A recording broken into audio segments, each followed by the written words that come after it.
जहां प्रधानमंत्री नरेंद्र मोदी ने आज सिवान की धरती से बिहार को विकास की नई रफ्तार देने का स्पष्ट और मजबूती से संदेश दिया। उनके इस दौरे में करीब 10,000 करोड़ रुपए की बड़ी और महत्वाकांक्षी विकास परियोजनाओं की सौगातें शामिल रहीं। पीएम मोदी ने जिन परियोजनाओं का शिलान्यास और उद्घाटन किया उसमें नई सड़कों का निर्माण, पुलों का विस्तार, रेलवे नेटवर्क का आधुनिकीकरण, नए उद्योग केंद्रों की स्थापना, शिक्षा और स्वास्थ्य के क्षेत्र में अत्याधुनिक ढांचागत योजनाएं प्रमुख रूप से शामिल हैं। इस दौरान पटना से गोरखपुर वंदे भारत एक्सप्रेस को हरी झंडी दिखाकर उन्होंने क्षेत्रीय कनेक्टिविटी को और मजबूत किया। इससे व्यापार और जनसंपर्क के नए द्वार खुलेंगे।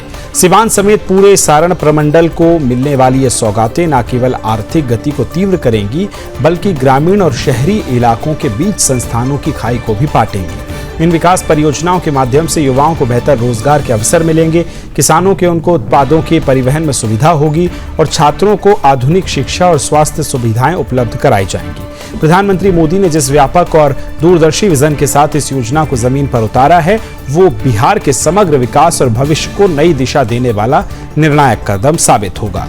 ये परियोजना राज्य की आर्थिक समृद्धि, सामाजिक सुधार और बुनियादी ढांचे के सशक्तिकरण में महत्वपूर्ण भूमिका निभाएंगी, जिससे बिहार न केवल भारत का बल्कि वैश्विक स्तर पर भी एक उभरता हुआ विकास केंद्र बनेगा।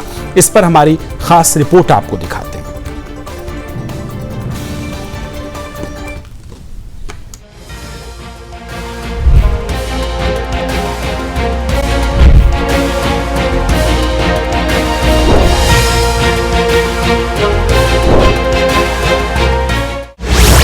सिवान की धरती से पीएम मोदी की हुंकार, 10,000 करोड़ की सौगात, बड़ा सियासी संदेश, महागठबंधन के अभेद्य किले को चुनौती, एनडीए का चुनावी शंखनाद शुरू। प्रधानमंत्री मोदी सिवान की धरती से महागठबंधन के गढ़ में अपने चुनावी हुंकार भरते दिखाई दिए। ये पीएम मोदी का इस साल का बिहार का चौथा दौरा है और हर दौरे की तरह इस बार भी वो विकास और सियासत दोनों का बड़ा संदेश लेकर पहुंचे थे। सिवान में उन्होंने करीब 10,000 करोड़ रुपए के विकास परियोजनाओं का शिलान्यास और उद्घाटन किया।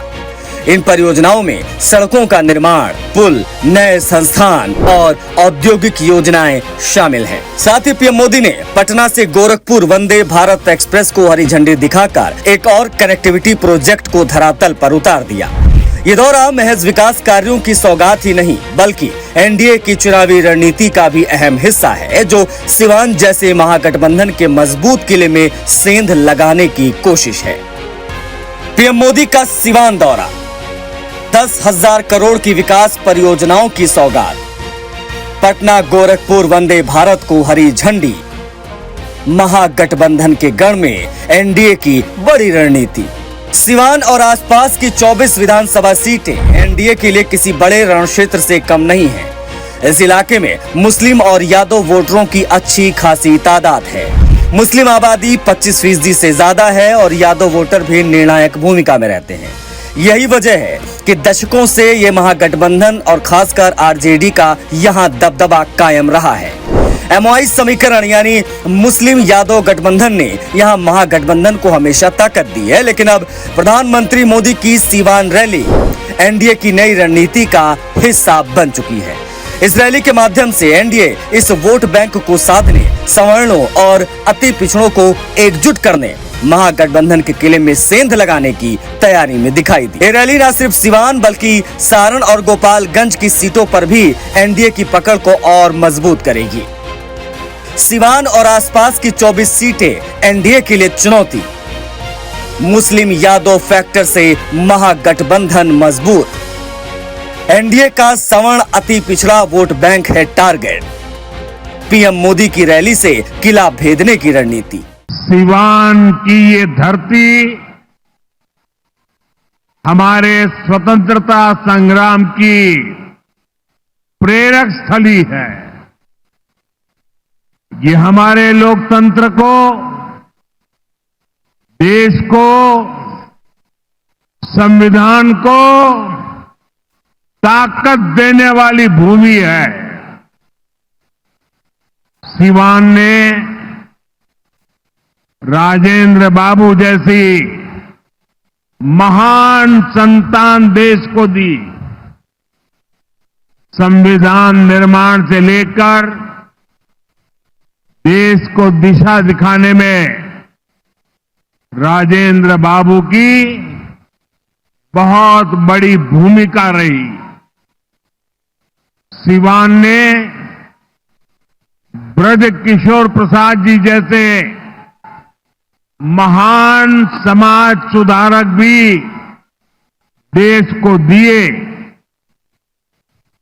ब्रज बाबू ने महिला सशक्तिकरण को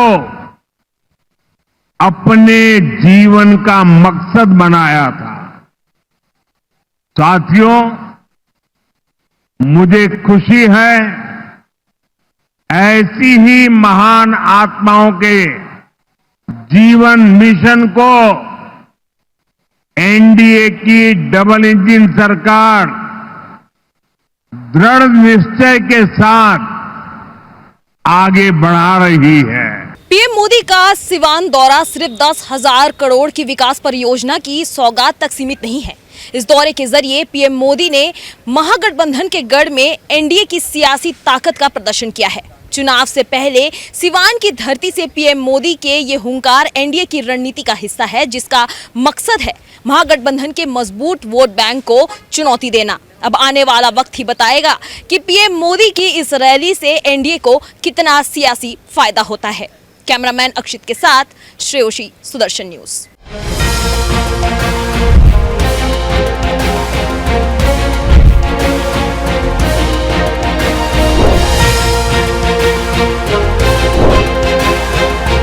प्रधानमंत्री नरेंद्र मोदी के सिवान दौरे ने विकास की जितनी बड़ी सौगातें मिली, उतना ही बड़ा उदाहरण पेश हुआ सुरक्षा और व्यवस्थाओं के बेहतरीन संयोजन का। रैली स्थल को पूरी तरह से सुरक्षित और सुविधाजनक बनाने के लिए उच्चतम स्तर की तैयारियां की गईं। जर्मन तकनीक से बने 5 वाटरप्रूफ पंडाल न केवल मौसम की चुनौती को साधते नजर आए, बल्कि हर पंडाल में लगभग 60,000 लोगों के बैठने की व्यवस्था भी की गई थी। और भीषण गर्मी से बचने के लिए क्या कुछ किया गया था, इसमें पैकेज में देखिए।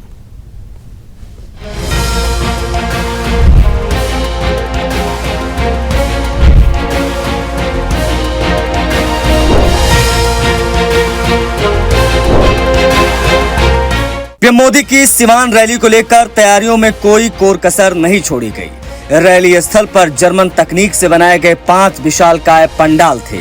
ये पंडाल पूरी तरीके से वाटरप्रूफ रहे ताकि बारिश या मौसम खराब होने पर कोई दिक्कत सभा में ना हो। हर पंडाल में करीब 60,000 लोगों के बैठने की सुविधा थी। भीषण गर्मी को देखते हुए पंडालों में पंखों और कूलिंग की भी विशेष व्यवस्था की गई थी। सुरक्षा के लिहाज से रैली स्थल चारों तरफ से किलेबंदी जैसा सुरक्षा घेरे में रहा। चारों ओर सीसीटीवी कैमरे, ड्रोन से निगरानी, बम निरोधक दस्ते की तैनाती की गई थी। वाहनों के लिए 20 अलग अलग पार्किंग स्थल बनाए गए ताकि किसी तरह की भीड़ भाड़ या अव्यवस्था न हो। व्यापी पार्किंग रैली स्थल से 500 मीटर दूर और सामान्य पार्किंग करीब 2 किलोमीटर दूर रखी गई है। इसके अलावा लोगों की सुविधा और स्वच्छता के लिए 200 से ज्यादा बायो टॉयलेट लगाए गए हैं और पीने के पानी के लिए जगह जगह बोरिंग इत्यादि की व्यवस्था की गई थी। कुल मिलाकर रैली स्थल पर हर स्तर पर सुविधाओं और सुरक्षा के पुख्ता इंतजाम देखे गए। जर्मन तकनीक से बने वाटरप्रूफ पंडाल, हर पंडाल में 60,000 लोगों की व्यवस्था, 20 parking zone, 200 plus bio toilets, सुरक्षा के लिए सीसीटीवी, ड्रोन और बम स्क्वाड रहा तैनात। पीएम मोदी की सिवान रैली को लेकर स्कूल, कॉलेज, कोचिंग संस्थान, आंगनबाड़ी केंद्रों में शैक्षणिक गतिविधियों पर रोक के आदेश ने सियासी हलचल भी तेज कर दी। जिला प्रशासन ने शुक्रवार को यह आदेश जारी किया कि रैली के दिन सभी शिक्षण संस्थान बंद रहेंगे। इस फैसले पर आरजेडी समेत विपक्षी दलों ने कड़ा ऐतराज जताया। आरजेडी सांसद मनोज झा ने सोशल मीडिया पर तंज कसा, कहा, पढ़ेगा इंडिया तभी तो बढ़ेगा इंडिया की सच्चाई आपके सामने है। क्या चुनावी रैली के लिए बच्चों की पढ़ाई रोकी जाएगी? इस सवाल उठाया गया। रैली के दिन स्कूल, कॉलेज बंद का दिया गया आदेश। विपक्ष ने लगाया पढ़ाई रोकने का आरोप। प्रशासन बोला ट्रैफिक और गर्मी से बचाव जरूरी। सियासत में गरमाया शैक्षणिक बैन का मुद्दा। पीएम मोदी की यह सिवान रैली सिर्फ एक चुनावी सभा नहीं बल्कि एनडीए की एक बड़ी रणनीति का हिस्सा मानी जा रही है। इस रैली के माध्यम से एनडीए का फोकस सिवान के साथ साथ सारण और गोपालगंज की 24 सीटों पर अपनी पकड़ मजबूत करने पर है।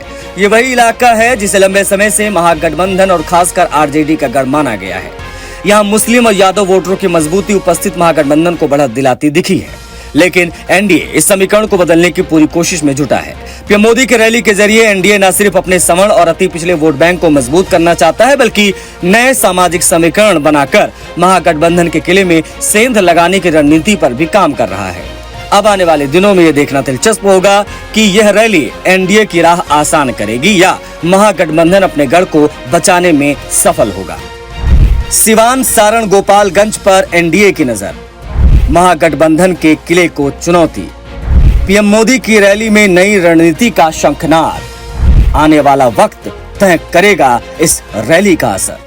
प्रधानमंत्री नरेंद्र मोदी की सिवान रैली को लेकर सुरक्षा के पुख्ता इंतजाम किए गए हैं। रैली स्थल को पूरी तरह सुरक्षा के कड़े घेरे में रखा गया है। चारों ओर बैरिकेडिंग की गई थी और हर गतिविधि पर नजर रखने के लिए सैकड़ों सीसीटीवी कैमरा लगाए गए थे। आसमान से ड्रोन के जरिए हर कोने पर निगरानी रखी गई थी। सुरक्षा में SPG commando, bomb disposal squad और स्थानीय पुलिस की टीमें लगातार अलर्ट मोड पर दिखी। साथ ही वीआईपी मूवमेंट को देखते हुए 500 मीटर के दायरे में आम जनता का प्रवेश पूरी तरह से बंद किया गया था। आपको बता दें, यह साफ है कि पीएम मोदी के रैली को लेकर सुरक्षा के पुख्ता इंतजाम किए गए थे और कहीं ना कहीं पूरा प्रशासन अलर्ट मोड पर था। कैमरामैन अक्षित के साथ श्रेयोशी, सुदर्शन न्यूज।